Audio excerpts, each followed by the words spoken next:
Hey everyone, Vinayak here. Today I have a new smart home security camera from Hero Electronics. Yes, the same Hero whose bikes you might be riding or have ridden. And they are now venturing into the smart tech space. Let's check this camera out, shall we?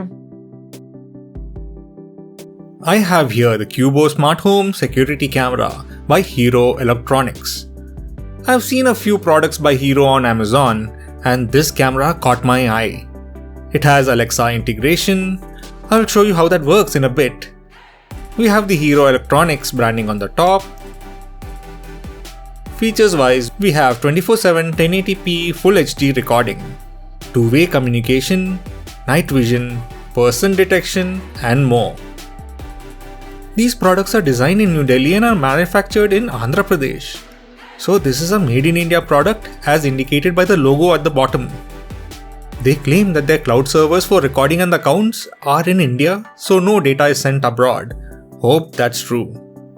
Two colors are available, black and white, and I have the black version. Slide out this sleeve first, let's break the seal and we are in. Here's the CuboCam. It's smaller than I thought it would be. And it has this proprietary connector. It's necessary in a way as it's meant for the outdoors. The O-ring and the connector will not allow any water to get in. It is IP65 rated, so it would be able to withstand rain and dust to a limit. It's a totally different take on how a security camera is supposed to look. Here's the lens, 2 megapixel with a 110-degree field of view. Right above, we have an indication LED which lights up in different colors as per what's going on. The camera can swivel on its base. It doesn't have motorized movement, but can be manually adjusted to how we want it. Below we have this mounting plate which unscrews off the base. This can be screwed onto the wall and the camera can be mounted or unmounted easily. The camera has a 1/4 inch thread if you want to use an existing camera mount instead. Made in India is marked right below. Now in the box is the manual, nicely designed and informative. Here's the warranty card. We have 1-year warranty for the camera and 6 months for the power adapter and cable. And in this little box here, we have the power adapter, 5 volts, 2 amp, and it has a USB-A port. This is the provided power cable USB-A to this custom adapter. It has this notch here which is to be matched to the cable on the camera, plug in, and screw down the cover for protection from water. It's a nice way to protect the power port, but we can't use our own USB cable. You can extend the USB side if required by using this adapter that I have. Screws are provided for the mounting plate. Back to the camera. Let's peel the plastic off the face. We have an IR LED in front for night vision and the small hole below is a microphone. On the side we have this rubber flap which opens up, revealing the reset button and a micro SD card slot. The reset button, as the name suggests, resets the camera to its factory settings, which is useful if you are having problems with the camera. Close the rubber flap properly as it helps with water resistance. A speaker is present at the back for voice prompts during setup and also works with two-way communication. No memory card is provided in the box, so let's get one and set up the camera. Not sure what happens when the memory card is filled up. Will it stop recording or will it overwrite the oldest recording? We will find out in a few days. I have plugged it in and we have this red light blinking on top. We need the app, so using the QR code provided or just search the Play Store for the Cubo app, install, register and log in. We are now on the setup page. Here we choose the camera type. We have the home security camera, so tap on that, follow the steps, select your Wi-Fi and a QR code is generated which we need to show the camera. It reads it and it connects to our Wi-Fi. Once the light turns green, the camera is connected and we can start using the device. The app now prompts to log into your Amazon account for Alexa integration. If you don't have an Echo device, especially one with a screen, skip this step. Here we are, you can see the live feed now. Wow, the view is quite wide. It's supposed to have a 110-degree FOV or field of view. There is a slight visual lag in the live feed, around a second maybe. And here we are, we can see the live feed. The view is quite wide, and we have the recordings below with the AI trying to detect the faces in my video. I have installed the camera outdoors and we have the feed coming in live over here. While viewing the live feed, we have multiple options such as changing the stream between low and high quality, like this. This is now high quality and this is low quality. The microphone icon is now displayed currently with a line across it, means it is muted.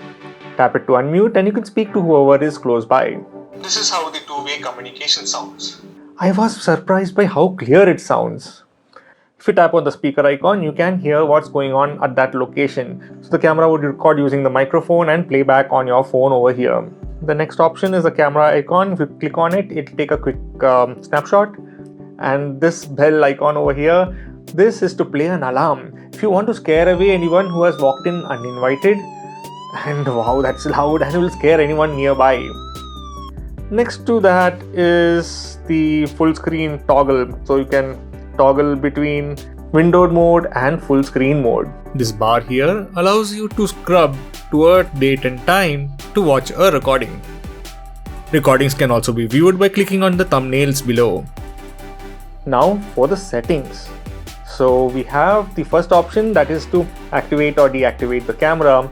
So if you want to deactivate the camera from the app itself, you can do it over here. Then you have the recording settings. So you have three options where motion is detected, when a person is detected, or never record. So when you have motion is detected, you have other options like high, medium and low. So if you use high, any small movement, anything like even a branch shaking or a bird flying around, it would record.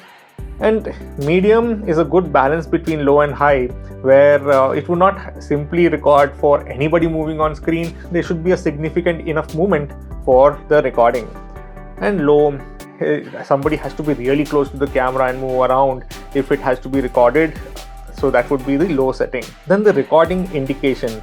So there is an LED on the camera itself which generally blinks green when recording. You have an option to switch off that green LED by turning off this option here, which is recording indication. Then you have the notification settings.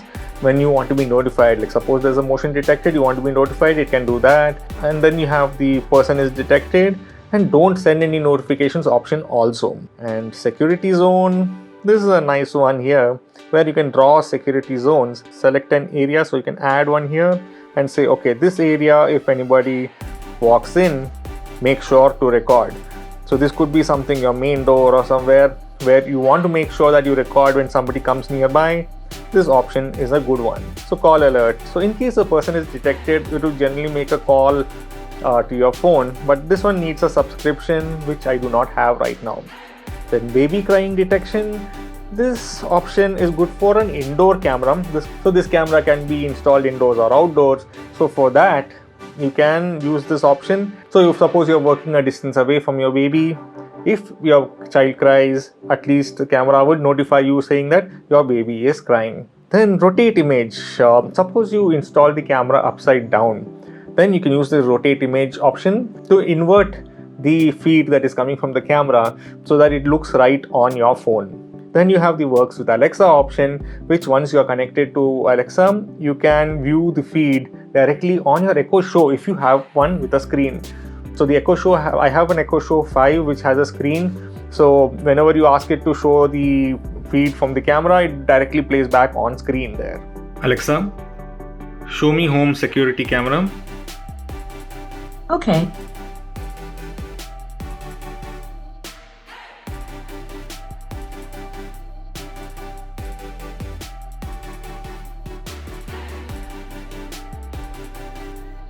Then the storage. I only have a 16 GB card inside here, so it's already used 3.82 GB and you have 10.99 GB free. You can see how much is used, how much is free. I can format the SD card over here from here itself. Then you have this cloud storage. This is a paid option, and there are multiple plans available online, and these are the plans that are available. So right now I've used 3.82 GB out of 5 GB. You get 1 month free, so that you can test out how the quality is. and I can clear the cloud storage from here if it's been using up more than the 5 GB. And recorded video quality, I have kept it at high because I want the maximum quality that I can get from the recordings. So app notification, this is to turn on or off the notification that you would receive on the phone for any alert that happens on the camera. Wi-Fi settings would generally show you the Wi-Fi that you're connected to and how good the quality of the signal is. So time zone, right now it's set at our Indian time zone, that is plus 5:30 from GMT. That's all right. And device, we have the basic information about the device. All this is available here. And the device restart, if you want to restart the device, if you're having problems, you can always restart the device from here itself. Let's test if it works with a power bank. I'm connecting it to this 10,000 mAh power bank. Let it boot up. Once the LED is green, you can access the camera now. So what are my thoughts on the Cubo Smart Home Security Camera? The IP65 rating makes it installable outdoors, which is a plus. It is water resistant, not waterproof, so a light rain won't damage it, but don't dunk it in water.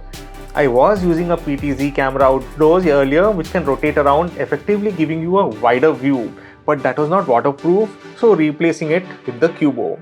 I like the quality of the two-way communication. The Cubo is way more clearer and the sound is clear on the app side too.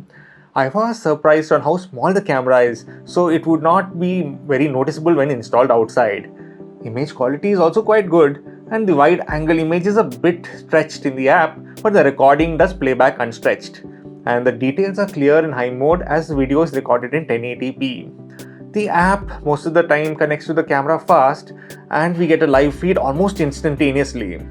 So the links to the product are available in the description if you would like to pick one up for yourself. There are multiple cameras available in the market at a lower price than this camera. So why choose this one specifically? The main reason would be to choose the camera is that the cloud servers are in India, so that the data they promise are within India itself. So that was the video. Make sure to like, subscribe, and also hit the notification bell to be notified when new videos are added. Thank you for watching and see you all next time.